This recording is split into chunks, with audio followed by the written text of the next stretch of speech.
नमस्कार, good morning DXN सबैजनामा। मैले आज चाहिँ यहाँनिर डिएक्सनको लिन्जी कफी विथ नन डेयरी क्रिमर लिएर उपस्थित भइसकेको छु र यसलाई हामीले कुन कुन अवस्थामा र कुन कुन बेला पिउन सकिन्छ कसरी भनेर चाहिँ यहाँ म देखाउन गइरहेको छु। हजुरहरू सबैजनालाई स्वागत छ।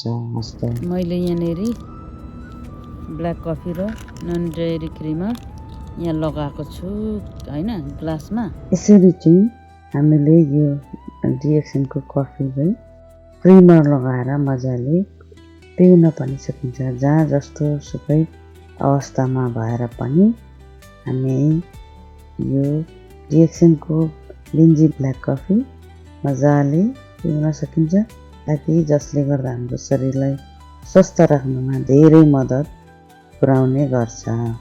यसले जतिखेर पनि हामीले यो पिउन सकिन्छ। मैले अलिक थपेँ हैन यो कफीलाई चाहिँ यसो गरेर चाहिँ अब यति गरेर चाहिँ यति आनन्द हुन्छ। यसको स्वाद नै भिन्दै हुन्छ यसको हैन। अब जस्तो अवस्थाको व्यक्तिले पनि जस्तो अवस्थामा हुनुहुन्छ जस्तो अवस्थाकोले पनि खान मिल्छ र सबैजनाले पिउनु होला, यसको फाइदा लिनु होला भनेर पनि मैले भन्न चाहेँ। हस् ल हेर्नु त अब म पिउँछु हैन। पिउँदै अब यहाँ हेर्नुहोस् त यो कफी चाहिँ यसरी हेर्दा कस्तो मजा आउँछ है। अब यो खाइसक्दा सागबारी पनि छाटिन्छ, सुप पनि छाटिन्छ, डिएक्सनको कफी पनि मिक्स गरेर खाइसकिन्छ हैन। सो हजुरहरूले पनि इन्जोय गरिरहनु भएको होला डिएक्सनको प्रोडक्ट, डिएक्सनको फुड एन्ड बेभरेज, सप्लिमेन्ट हैन, personal care, skin care, lot of things हैन। डिएक्सनभित्र धेरै छ र सिस्टम पनि भेरी गुड असम सिस्टम छ। हामीले यसरी कफी जहीँसुकै बसेर पनि पिउँदै गर्दाखेरि चाहिँ सिस्टमले हामीलाई चाहिँ हैन, जब सिस्टममा काम हुँदै गर्छ, काम गरिँदै गरिन्छ, डिएक्सनको सिस्टमले डिएक्सनको कम्पनीले चाहिँ एक चेक चाहिँ पठाइदिएको हुन्छ घरमा। ल म काम गर्नतिर लागेँ है त। म यहाँ हजुरहरूलाई देखाउँदै जान्छु नि त। हस् मलाई आजको दिनको साग मजाले पुग्ने छ, उहाँ मासतिर पनि छ हैन। त्यो भएकोले गर्दाखेरि चाहिँ म कफी पिउँदै नै सागबारीमा काम गर्दैछु।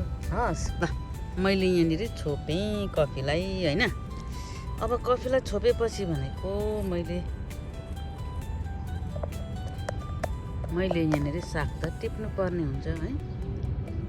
साग टिप्नु पर्ने हुन्छ हैन। यहाँनिर चाहिँ अब मैले साग छाट्न लागेँ हैन। साग छाट्छु, फेरि म सोप पनि छाट्छु। मैले हिजो अस्तिको दिन मात्र छाटेको हो। अस्ति दिन मात्रै भन्दाखेरि लास्ट सन्डेमा छाटेको थिएँ यसरी नै हैन। त्यो चाहिँ मैले लाइफमा पनि गरेको छु र अहिले चाहिँ मैले यसरी चाहिँ भिडियोमा देखाइरहेको छु।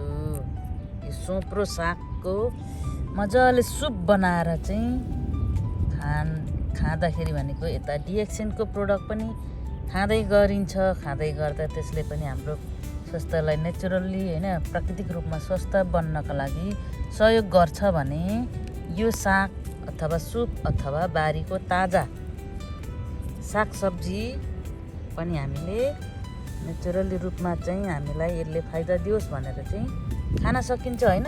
यो चाहिँ हामी बारीमा चाहिँ फेरि पनि भन्छु म हजुरहरूलाई, बारीमा चाहिँ हामी केही पनि केमिकल यहाँ आफै भए जति हुन्छ फाल्टो हामीले लगाउन छोडेको छौँ। किनभने हामीले कहिलेदेखि छोडेको भन्दाखेरि चाहिँ 2019 देखि बारीमा केमिकल लगाएर चाहिँ सब्जी उमार्न छोडेका छौँ। यसको इन्स्टेड केमिकल चाहिँ हामीले म चाहिँ के गर्छु भने अब किरा पेस्टहरूको लागि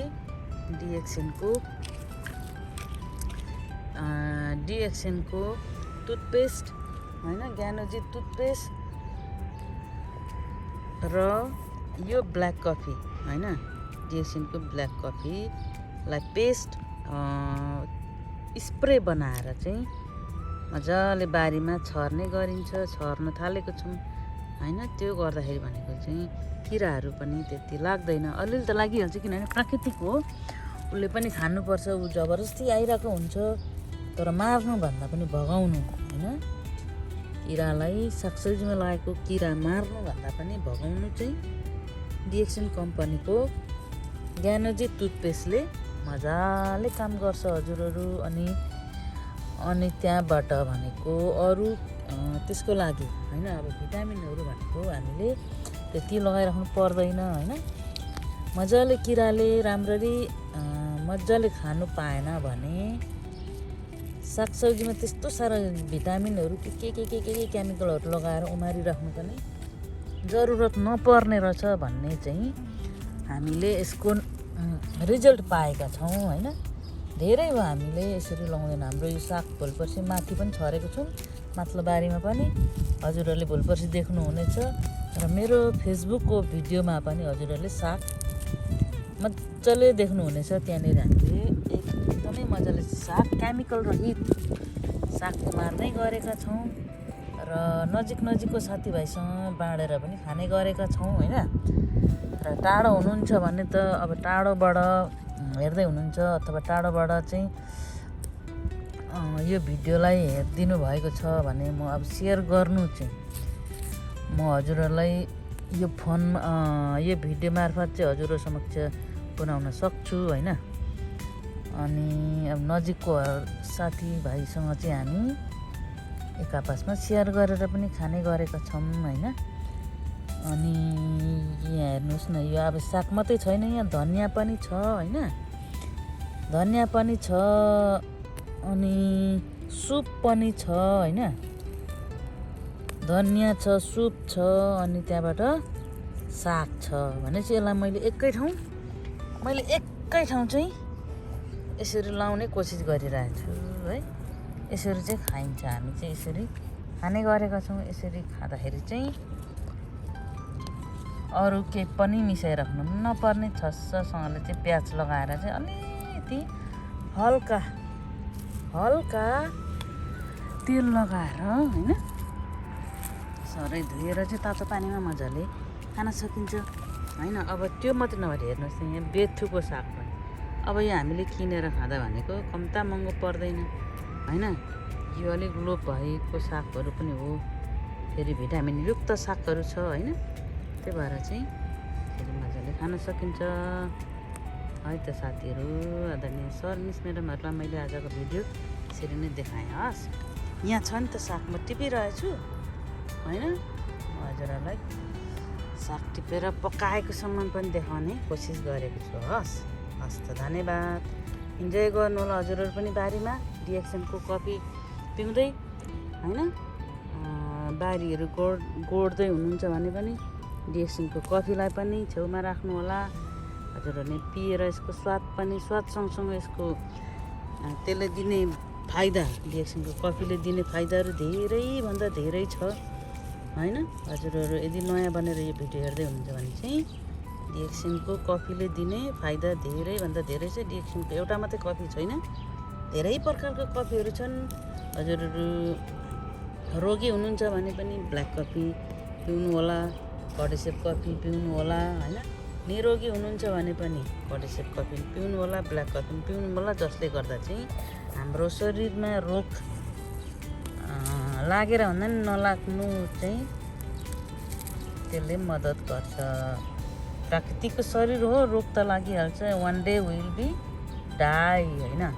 हामी एक दिन त मर्छौँ, तर पनि बाँचिन्जेलसम्म डिएक्सनको प्रोडक्टले पक्कै पनि हामीलाई स्वस्थसँगले चाहिँ बाँच्न दिन्छ होइन। खुसीसँगले पिसफुल्ली बाँच्न सिकाउँछ भन्ने कुरा चाहिँ डिएक्सनको प्रोडक्टले पनि हामीलाई त्यो ज्ञानहरू दिन्छ है त। र म पनि निरोगी भएर मैले यो बोलिरहेको होइन, म रोगले ग्रस्त भएको व्यक्ति हो र त्यो रोग चाहिँ अहिले मैले काटेको छु। त्यही भएर चाहिँ मैले डिएक्सनको चर्चा र कुराहरू हजुरहरूसँग राख्ने गरेको छु। अनर्थ नलिनु होला है त। हस् त धन्यवाद।